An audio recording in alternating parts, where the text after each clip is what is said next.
और के इलेक्ट्रिक ने साबिका तमाम रिकॉर्ड तोड़ डाले। कराची के लिए एक और शेड्यूल जारी करके लोड शेडिंग का दौरानिया बढ़ा दिया गया। शहरी गैर एलानिया लोड शेडिंग से अलग परेशान हैं। बिजली की फराहमी में बेहतरी से मुतालिक कमिश्नर कराची और सिंध हुकूमत की यकीन दहानी के बाद भी तब्दीली ना आ सकी। मजीद बता रहे हैं दुनिया न्यूज़ के नुमाइंदे मोनिस अहमद।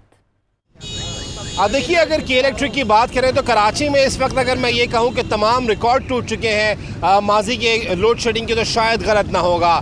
रात भर शहरी जाग रहे हैं, दिन में बदतरीन लोड शेडिंग की जा रही है, कोई पुरसाने हाल नहीं है। बड़ी तादाद में दुनिया न्यूज़ की टीम को देखते ही लोग यहाँ पर आ गए हैं। इनसे मालूम करते हैं, सर कितना सताए हुए हैं आप बिजली के इस वक्त? हमारे सिंध कराची को तबाह बर्बाद कर दिया। बिजली की वजह से कारोबार ठप पड़ गया, सारे दुकानें कारोबार ठप पड़ गया, बेरोजगारी बढ़ गया, मेरे समझ से बाहर। अब देखिए, लोगों का यही कहना है कि बहुत ज़्यादा मुश्किल का उनको सामना करना पड़ रहा है और लोड शेडिंग की वजह से, बिजली की लोड शेडिंग की वजह से पानी की अलग मुश्किलात हैं। बीमार परेशान हो रहे हैं, नौजवान परेशान हो रहे हैं, लेकिन कोई सुनने वाला नज़र नहीं आ रहा है। और कराची के जो शहरी हैं ना, इस वक्त उनका कोई पुरसाने हाल नज़र नहीं आ रहा। आप किससे कहिए, किससे शिकायत करें? के इलेक्ट्रिक हेल्पलाइन पर शिकायत करें, कई घंटों गुजर जाते हैं, उस पर कोई रिसीव करने वाला नहीं है, कोई शिकायत सुनने वाला नहीं है। और इस वक्त ईद उल अज़हा के दिन करीब आ रहे हैं, लोगों की मसरूफियात बढ़ जाती हैं, कारोबारी सरगर्मियाँ बढ़ जाती हैं, लेकिन कराची को लग रहा ये है